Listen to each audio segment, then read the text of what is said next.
Selamat siang teman-teman.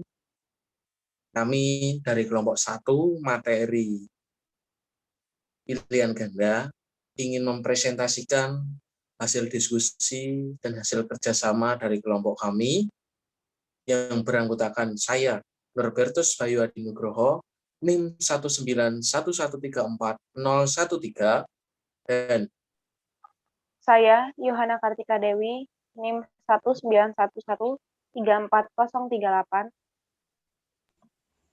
Saya Yosina Latri Sukesi, NIM 191134058.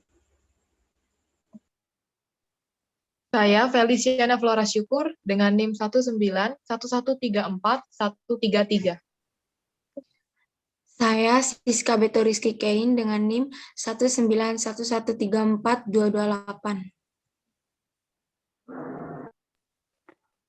Saya Teri Budi Santoso dengan NIM 191134243. baik teman-teman, langsung saja kita mulai presentasi pada siang hari ini.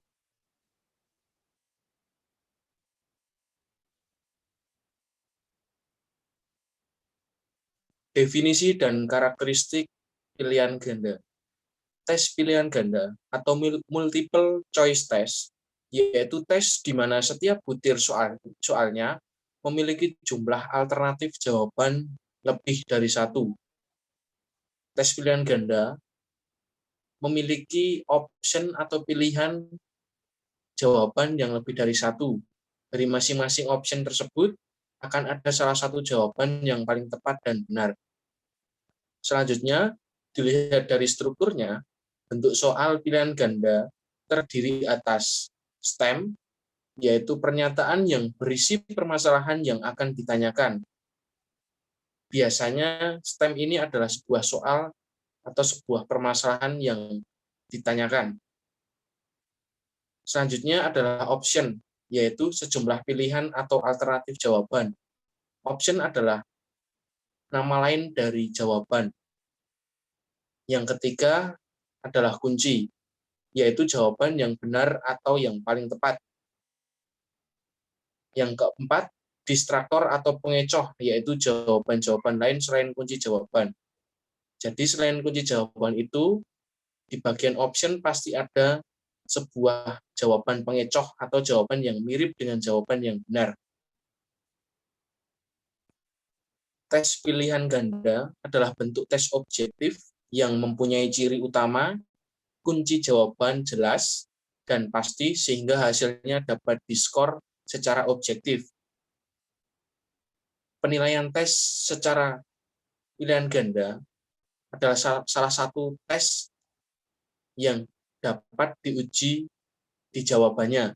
Artinya jawaban yang paling tepat itu sudah terbukti benar dan paling tepat. Tipe soal pilihan ganda memiliki karakteristik sebagai berikut. Yang pertama, terdiri dari dua bagian, yaitu stem dan option. Yang kedua, memiliki jumlah alternatif yang lebih dari satu. Yang ketiga, memiliki alternatif jawaban antara 2 hingga 5. Memiliki alternatif jawaban antara 2 hingga 5 itu maksudnya option A, B, C, D, dan E. Antara 2 hingga 5. Enggak boleh hanya satu option. Seperti itu, teman-teman.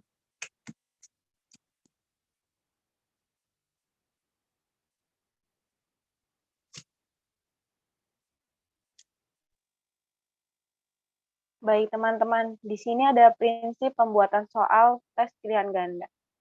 Ada 3 prinsip, yaitu konstruksi, materi, dan bahasa.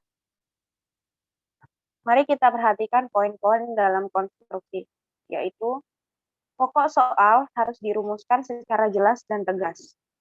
Rumusan pokok soal dan pilihan jawaban harus merupakan pertanyaan yang diperlukan saja. Maaf, pernyataan. Lalu, pokok soal jangan memberi petunjuk ke arah jawaban benar. Lalu, pokok soal jangan mengandung pernyataan yang bersifat negatif ganda. Panjang rumusan pilihan jawaban harus relatif sama. pilihan jawaban jangan mengandung jawab pernyataan. Semua pilihan jawaban di atas salah, atau semua pilihan jawaban di atas benar.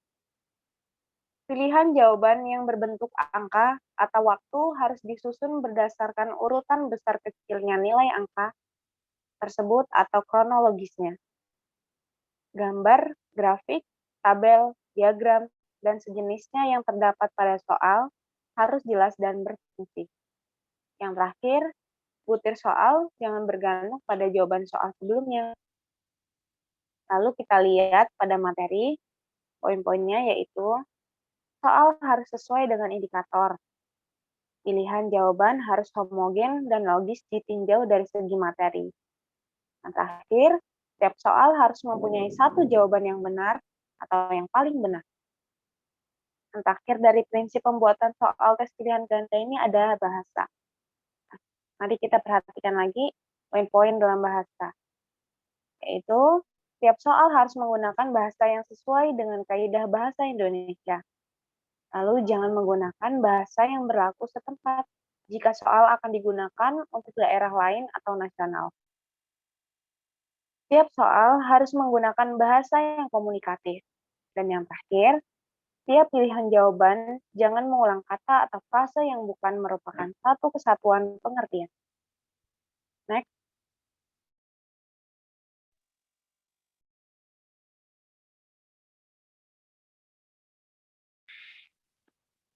Sekarang kita membahas tentang kelebihan dan kekurangan dari pilihan ganda. Kelebihan pilihan ganda menurut Soekardi. Tes pilihan ganda lebih efisien dalam pengukuran hasil belajar siswa. Yang kedua, item tes pilihan ganda yang dikonstruksikan dengan intensif dapat mencangkup hampir seluruh bahan pembelajaran yang diberikan oleh guru kelas. Yang ketiga, item tes pilihan ganda adalah tepat untuk mengukur penguasaan informasi para siswa yang hendak dievaluasi. Yang keempat, item tes pilihan ganda dapat mengukur kemampuan intelektual atau kognitif, afektif, dan psikomotor siswa. Yang kelima, dengan menggunakan kunci jawaban yang sudah disiapkan secara terpisah, jawaban siswa dapat dikoreksi dengan lebih mudah. Yang keenam, hasil jawaban siswa yang diperoleh dari tes pilihan ganda dapat dikoreksi bersama-sama, baik oleh guru maupun siswa dengan situasi yang lebih kondusif. Yang ketujuh, item tes pilihan ganda yang sudah dibuat terpisah antara lembar soal dan lembar jawaban dapat dipakai secara berulang-ulang. Next. Sekarang, kekurangan pilihan ganda menurut Soekardi. Yang pertama, konstruksi item tes pilihan ganda lebih sulit serta membutuhkan waktu yang lebih lama dibanding dengan penyusunan item tes bentuk objektif lainnya. Karena pada pembuatan pilihan ganda ini, seorang guru harus memperhatikan penulisan soal pilihan ganda yang benar. Hal itulah yang membuat pilihan ganda lebih membutuhkan waktu yang lebih lama. Yang kedua, tidak semua guru senang menggunakan tes pilihan ganda untuk mengukur hasil pembelajaran yang telah diberikan dalam waktu tertentu. Misalnya, 1 semester atau 1 kuartal. Karena siswa bisa saja hanya mereka-reka atau menerka-nerka atau menghitung kancing. Hal itulah yang membuat beberapa guru tidak suka menggunakan pilihan ganda. Yang ketiga, item tes pilihan ganda kurang dapat mengukur kecakapan siswa dalam mengorganisasi materi hasil pembelajaran. Yang keempat, item tes pilihan ganda memberi peluang pada siswa untuk menerka jawaban. Next.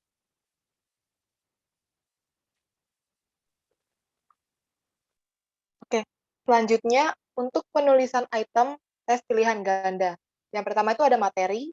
Yang pertama isinya ada soal harus sesuai dengan indikator. Contohnya seperti ini. Jika indikator soalnya, siswa dapat mengidentifikasi faktor pendorong perpindahan penduduk dari desa ke kota. Contoh soal yang kurang baiknya itu, perpindahan penduduk dari desa ke kota disebut titik-titik-titik. Dan yang baiknya, faktor pendorong utama perpindahan penduduk dari desa ke kota adalah titik-titik-titik. Kenapa itu lebih baik? Karena itu sesuai dengan indikator. Indikatornya kan mengidentifikasi faktor pendorong perpindahan penduduk dari desa ke kota. Jadi soalnya itu sesuai dengan indikatornya. Yang kedua, pilihan jawaban harus homogen dan logis ditinjau dari segi materi. Untuk soal yang kurang baiknya itu, alat optik yang digunakan untuk memperoleh bayangan dari gambar kecil menjadi besar adalah, nah yang baiknya itu alat optik yang digunakan untuk memperoleh bayangan dari gambar kecil menjadi besar adalah, kenapa yang kanan itu lebih baik? Karena pada pilihan jawabannya teman-teman itu sesuai dengan soalnya. Soalnya kan membahas tentang alat optik. Jadi pilihan jawabannya juga harus mengenai alat optik. Kalau yang pertama itu kan yang C dan D itu bioskop dan stetoskop, itu bukan alat optik. Makanya diganti menjadi proyektor dan mikroskop. Sehingga keempat pilihannya A, B, C, D itu sesuai dengan alat optik. Sesuai dengan soalnya. Lalu yang ketiga, setiap soal harus mempunyai satu jawaban yang benar atau yang paling benar.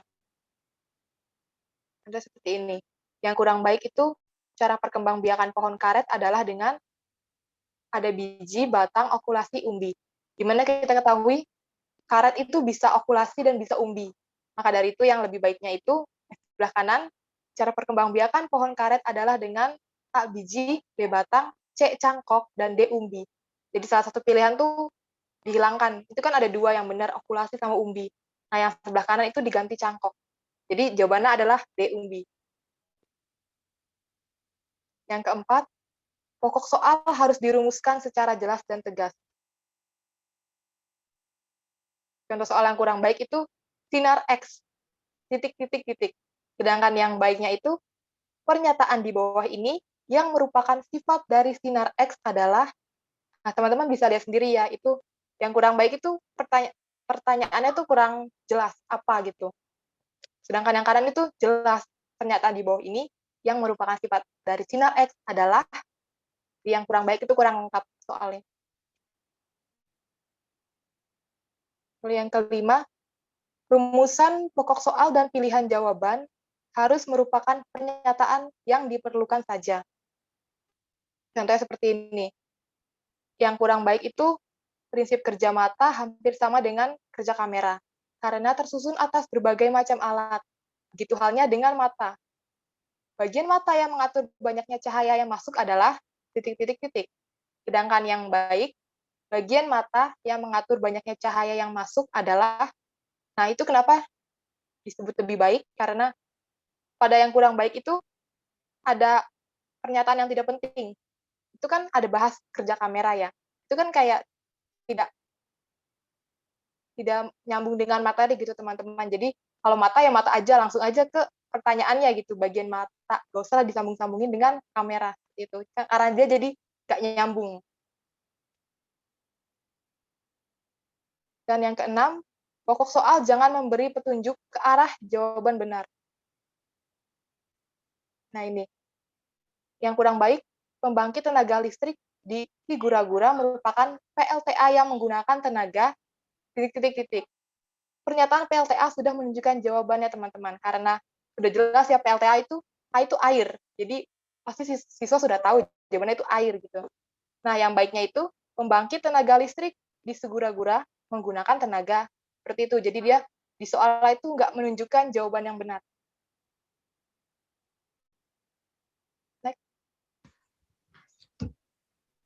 Yang ketujuh, pokok soal jangan mengandung pernyataan yang bersifat negatif ganda.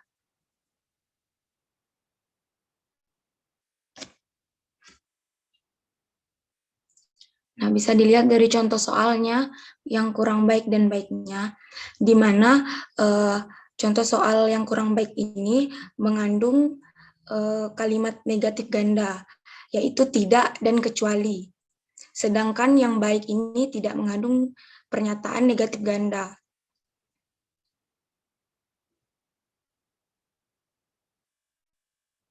Yang kedelapan, panjang rumusan pilihan jawaban harus relatif sama.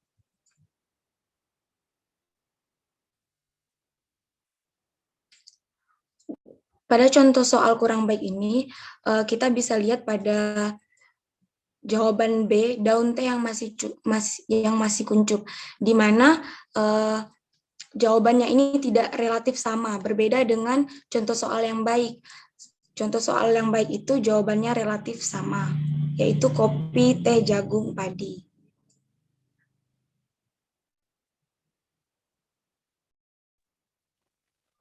Yang ke-9, pilihan jawaban jangan mengandung pernyataan semua pilihan jawaban di atas salah atau semua pilihan jawaban di atas benar.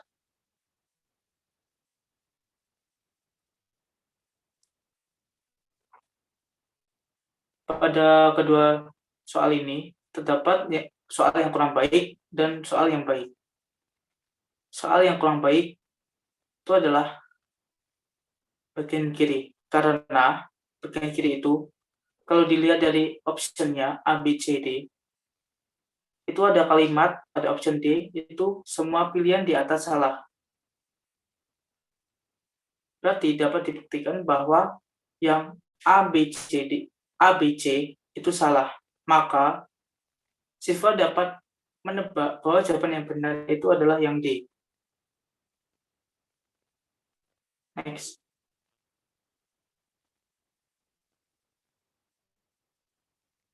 Yang ke-10, pilihan jawaban yang berbentuk angka atau waktu harus disusun berdasarkan urutan besar kecilnya nilai angka tersebut atau kronologisnya.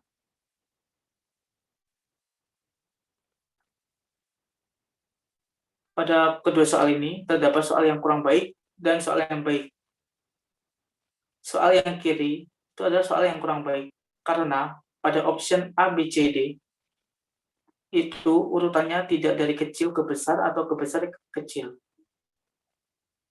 Sedangkan soal yang baik itu berurutan dari kecil ke besar. Contohnya, yang baik itu option A 0,1, yang B itu 1, yang C itu 10, yang D 100. Terbukti bahwa penulisannya itu sudah benar karena urutannya dari kecil ke besar. Next.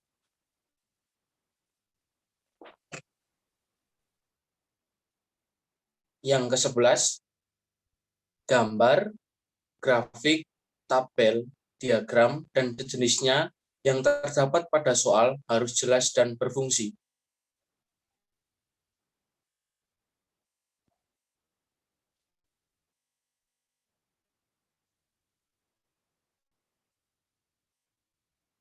Contoh soal yang kurang baik adalah menurut diagram berikut, banyaknya siswa yang mempunyai berat badan 30 kg adalah, dari gambar sudah terlihat bahwa hanya terdapat indikator berat badan dalam kilogram yang tertulis 25 kg, 30 kg, 35 kg, 36 kg, dan 40 kg. Namun jumlah muridnya hanya tertulis 0, 0 sampai 30. Akan lebih baiknya lagi jika soal tersebut diberi angka yang lengkap di bagian jumlah muridnya. Next.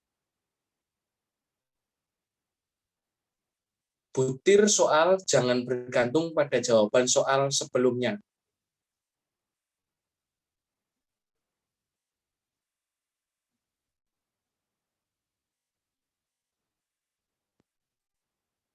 Contoh soal yang tidak baik karena antara soal atas dan soal bawah memiliki keterkaitan.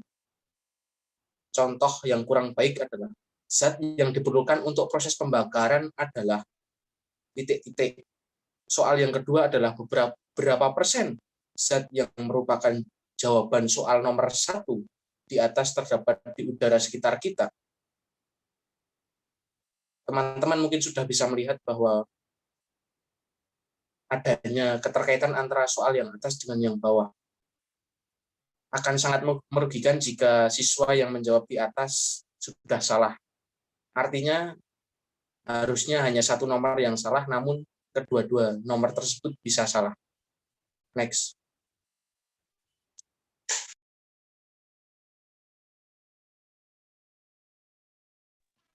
Baik, kita lanjut ke penulisan item selanjutnya, yaitu bahasa. Nomor 13. Setiap soal harus menggunakan bahasa yang sesuai dengan kaidah bahasa Indonesia.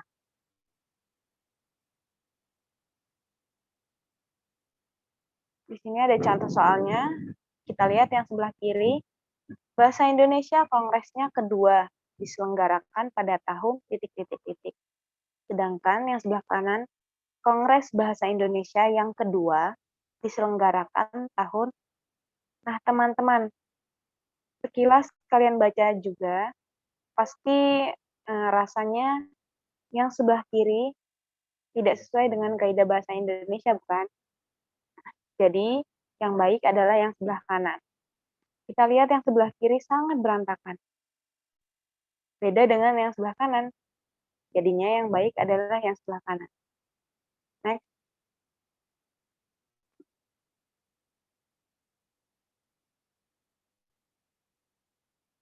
(14) Jangan menggunakan bahasa yang berlaku setempat jika soal akan digunakan untuk daerah lain atau nasional.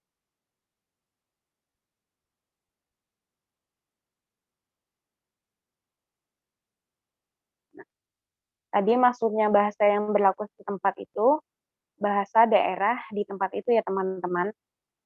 Jadi seperti di sini contoh soal, ada dua nih. Yang kurang baik, Mandika berkembang biak dengan ... Nah, kita tidak tahu apa itu Mandika. Dan ternyata Mandika adalah bahasa Makassar yang artinya semangka. Berbeda dengan sebelah kanan, yaitu langsung to the point, memakai bahasa nasional, yaitu semangka berkembang biak dengan... Nah, pasti kita semua sudah tahu semangka kan teman-teman?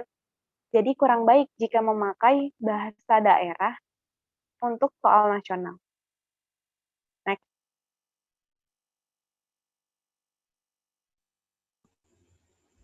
(15) Setiap soal harus menggunakan bahasa yang komunikatif.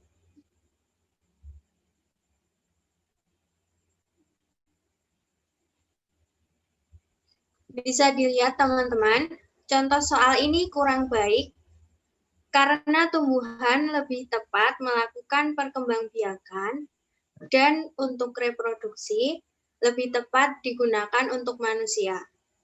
Jadi untuk soal yang baik, perkembangbiakan secara tak kawin terjadi pada tumbuhan ...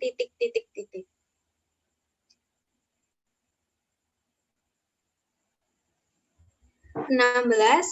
Pilihan jawaban jangan mengulang kata atau frase yang bukan merupakan satu kesatuan pengertian.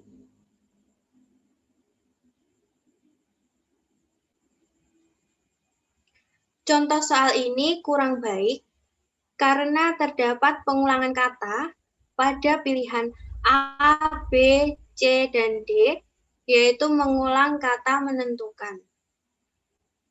Untuk soal yang baik, yaitu dengan cara menambahkan kata menentukan pada pertanyaan.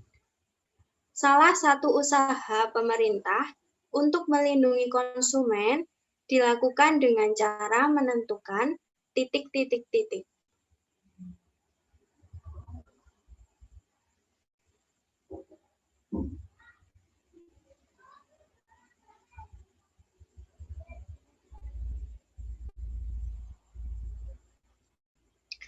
Pemberian skor pada pilihan ganda. Secara umum, rumus untuk pilihan ganda adalah sebagai berikut. Dapat dilihat teman-teman, itu rumusnya. Kemudian keterangannya SC itu skor, B besar itu jumlah jawaban benar, S besar jumlah jawaban salah, P yaitu banyak pilihan jawab atau opsi untuk setiap soal, dan 1 yaitu bilangan tetap. Dengan contoh soal sebagai berikut, seorang peserta didik A dites dengan soal berbentuk pilihan ganda sebanyak 10 soal. Ternyata peserta didik A menjawab soal dengan benar sebanyak 8 butir soal. Berarti jumlah jawaban yang salah ada 2 soal. Jumlah alternatif jawaban atau option yaitu 4. Dengan demikian, skor peserta didik dapat dihitung 8 dikurangi 2 per 4 kurangi 1 sama dengan 8 dikurangi 2/3 dan hasilnya 7,33.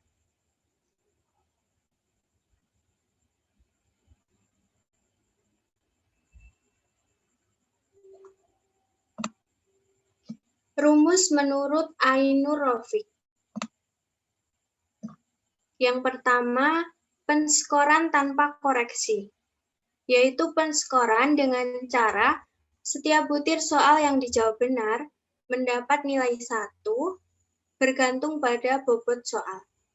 Skor peserta didik diperoleh dengan cara menghitung banyaknya butir soal yang dijawab benar. Jadi untuk penskoran tanpa koreksi, setiap pertanyaan yang benar mendapatkan nilai 1. Dengan rumus sebagai berikut, dan keterangannya, B besar sama dengan jumlah jawaban benar, N sama dengan jumlah soal, kemudian dikalikan 100%.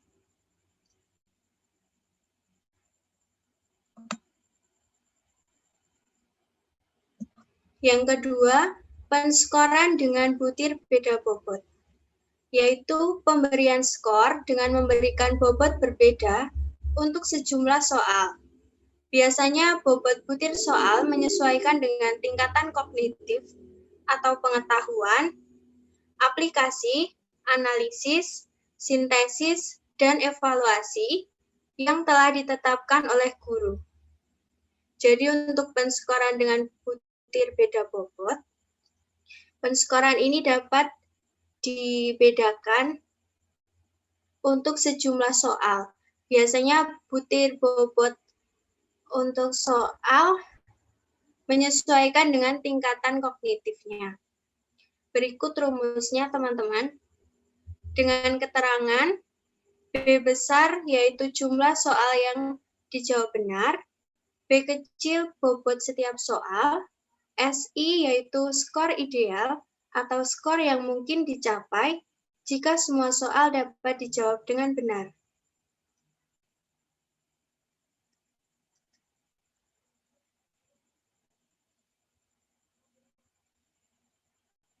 Dan yang terakhir yaitu penskoran ada koreksi jawaban, yaitu pemberian skor dengan mempertimbangkan pada butir soal yang dijawab salah dan tidak dijawab. Jadi untuk penskoran ada koreksi jawaban tergantung dengan soal yang dijawab salah dan soal yang tidak dijawab. Adapun rumusnya sebagai berikut.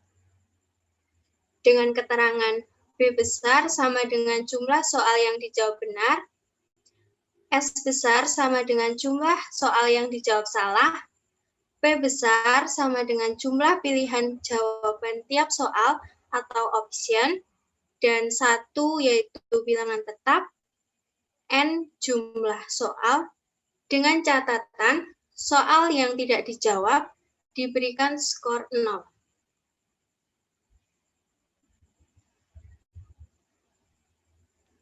Baik, selanjutnya, kesimpulan dan saran. Tes pilihan ganda adalah bentuk tes objektif yang mempunyai ciri utama kunci jawaban jelas dan pasti, sehingga hasilnya dapat diskor secara objektif. Tes pilihan ganda juga memiliki karakteristik antara lain terdiri dari 2 bagian, yaitu STEM dan option, memiliki jumlah alternatif yang lebih dari satu. Kelebihan pilihan ganda adalah koreksi hasil jawaban siswa semakin mudah karena adanya kunci jawaban yang telah dipersiapkan. Kekurangannya adalah bahwa soal pilihan ganda mudah sekali bocor, dan siswa hanya asal menebak jawaban sehingga guru tidak dapat mengetahui proses atau langkah-langkah peserta didik dalam menyelesaikan soal.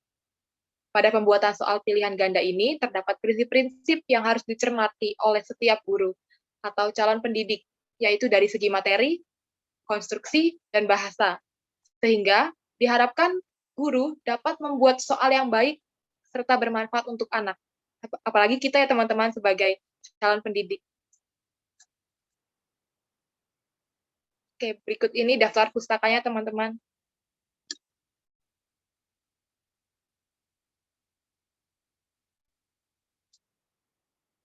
Next, silakan Bayu. Oke teman-teman, untuk selanjutnya akan ada kuis yang akan kita kerjakan bersama-sama nanti berupa link. Untuk selanjutnya, demikian presentasi dari kelompok kami. Jika ada kata-kata ataupun tindakan yang kurang berkenan, kami dari kelompok 1 memohon maaf. Semoga materi yang kami paparkan, kami jelaskan kepada teman-teman bisa tersampaikan dengan baik. Dan sukses selalu untuk teman-teman. Terima kasih teman-teman. Terima kasih teman-teman. Terima kasih teman-teman.